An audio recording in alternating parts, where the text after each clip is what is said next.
La pandémie et les confinements ont déclenché un boom de jeunes investisseurs qui sont entrés pour la première fois en bourse.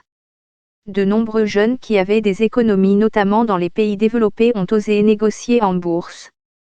L'un des moteurs de cette fièvre a été l'expansion rapide des courtiers en ligne, ou courtiers en valeurs mobilières en ligne, qui grâce à une application sur téléphone mobile ont ouvert les portes aux aventuriers inexpérimentés avec la collecte de commissions très faibles, voire aucune commission, pour le service. Mais tout comme les intermédiaires en ligne se sont multipliés, les échecs des inexpérimentés se sont multipliés qui, après avoir lu un peu, croient pouvoir se jeter à l'eau en suivant les conseils d'amis ou d'influenceurs sur les réseaux sociaux.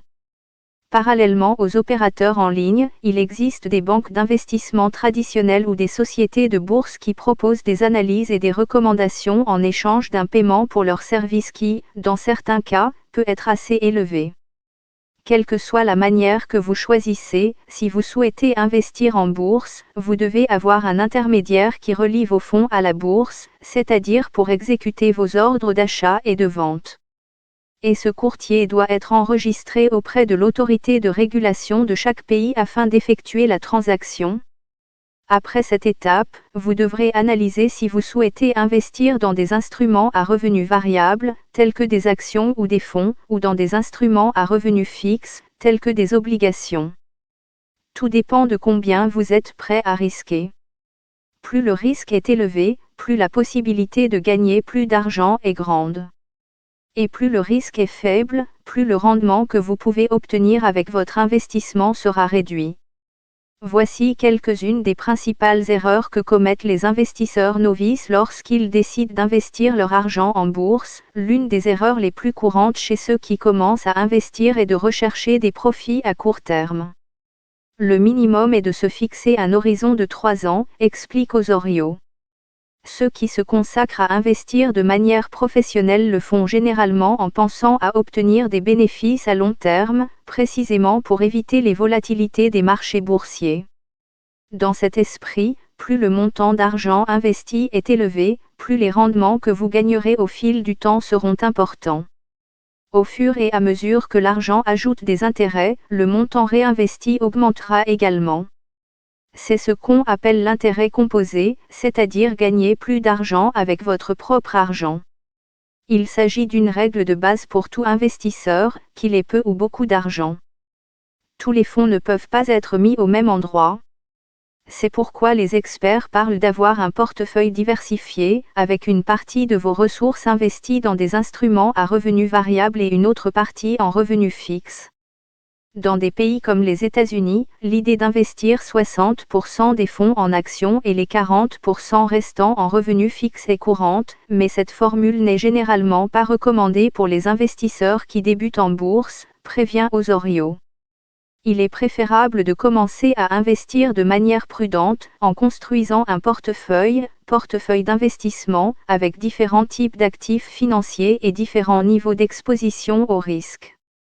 Comme lorsque vous allez au supermarché et que vous mettez différents produits dans le panier. Vous pouvez combiner, par exemple, des actions, des fonds, des obligations. Et si vous avez plus de ressources, vous pouvez ajouter des pièces, des matières premières et d'autres produits plus spécialisés au panier. Ces derniers temps, les ETF, Exchange Traded Fund, pour son acronyme en anglais, ont gagné du terrain en tant qu'instrument d'investissement, un produit qui mélange le monde des fonds d'investissement et le monde des actions. Quelle que soit la manière dont vous décidez d'investir, assurez-vous simplement que la combinaison est diversifiée et adaptée à votre tolérance au risque et à vos objectifs d'investissement. Sur les marchés boursiers, toutes les décisions ne sont pas prises avec un esprit froid et, bien que les attentes soient basées sur des analyses techniques, il y a toujours des éléments irrationnels ou inconscients qui entrent en jeu. Si vous parvenez à résister à un krach boursier brutal sans vendre vos actions, il est possible que lorsque le rebond viendra, vous gagnerez beaucoup d'argent.